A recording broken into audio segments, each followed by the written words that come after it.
এখন আমি তোমাদের দেখাবো কিভাবে এসএসসি, এইচএসসি, আলিম, দাখিল এবং ভোকেশনাল রেজাল্ট বের করতে হয় সেটি এখন আমি তোমাদের দেখাবো।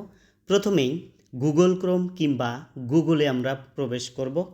ওকে, গুগলে আমরা প্রবেশ করলাম। এরপরে গুগলে আমরা একটি ঠিকানা লিখব, সেটি হলো ওয়েব বেসড রেজাল্ট 2024। যেহেতু আমি 2024-এর রেজাল্ট বের করছি, তাহলে আমি 2024ই দিলাম।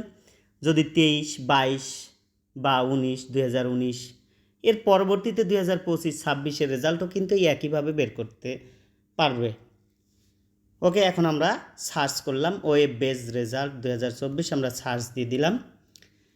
এখন দেখো একটি পেজ এসেছে। এই পেজের প্রথমে একটা পেজ আছে, তারপর দ্বিতীয় একটি পেজ আছে। এই পেজটিতে আমরা কাজ করব, অর্থাৎ এই যে এই পেজটা, ঠিক আছে। এই পেজে আমরা ক্লিক করব। ক্লিক করলাম। ক্লিক করে আমরা এমন একটি পেজ পেলাম। এই পেজটিতে আমরা নিচের দিকে আসি। ওকে, এখানে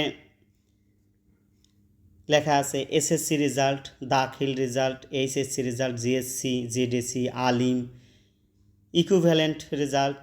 এই অনেকগুলো রেজাল্ট আছে। ইকুইভ্যালেন্ট মানেই এখানে হলো ভোকেশনাল রেজাল্ট বের করা যাবে। ওখানে আমরা যেহেতু এসএসসি রেজাল্ট বের করব, তাহলে আমরা এই এসএসসিতে আমরা ক্লিক করব। ওকে, তাহলে আমরা এসএসসিতে ক্লিক করলাম। এরপরে একটি পেজ আসছে, এখানে লেখা আছে ওকে, আমরা সরাসরি ওকে ক্লিক করে দেব। তারপরে যে পেজটি আমরা দেখতে পাচ্ছি, এখানে লেখা আছে ফলাফল দেখতে দয়া করে নিচের তথ্যসমূহ প্রদান করুন। তাহলে পরীক্ষার নাম, প্রথমেই পরীক্ষার নাম একটি নির্বাচন করুন। এই জায়গায় আমরা ক্লিক করব।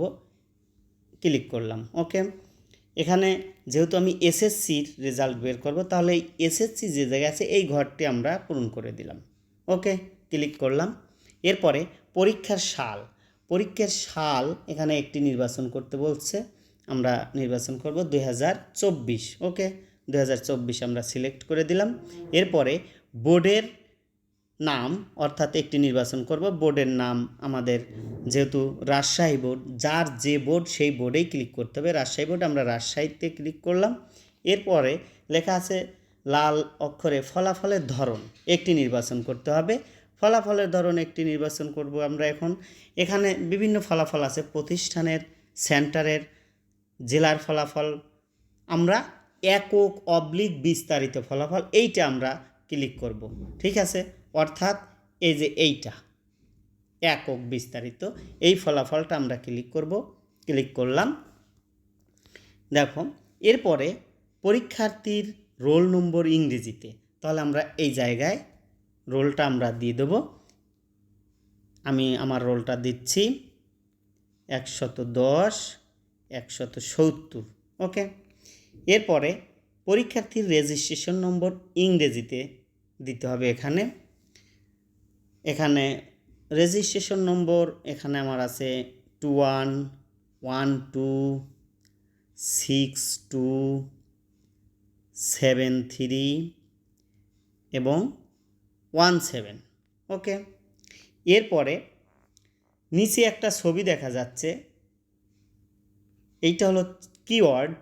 এই কিওয়ার্ডটা আমরা এই যে ছবিতে প্রদর্শিত নম্বর টাইপ করুন, এই জায়গাটা আমরা ক্লিক করব। ক্লিক করার পরে ছবিতে যে নাম্বারটি দেখা যাচ্ছে এখানে আছে আমাদের হলো 6407। ওকে, দিয়ে আমরা এখন ক্লিক করব ফলাফল দেখুন, এইখানে আমরা ক্লিক করলাম। ওকে, তাহলে কিন্তু আমাদের রেজাল্ট শিটটা চলে আসলো, মার্কশিট সহ কিন্তু আসবে। এইটার নাম প্রথমেই, তারপর নিচের দিকে আমরা আসি। নিচের দিকে এই যে Bangla, English, mathematics, Bangladesh and global studies, এখানে মার্ক সহ কিন্তু গ্রেড চলে আসছে। এইটাই আমাদের কাঙ্ক্ষিত যে রেজাল্টটি আমরা বের করতে চেয়েছি সেটি। ওকে, আমার ভিডিওটি ভালো লাগলে অবশ্যই শেয়ার, কমেন্ট, লাইক করবে। আল্লাহ হাফেজ, সবাই ভালো থেকো, সুস্থ থেকো।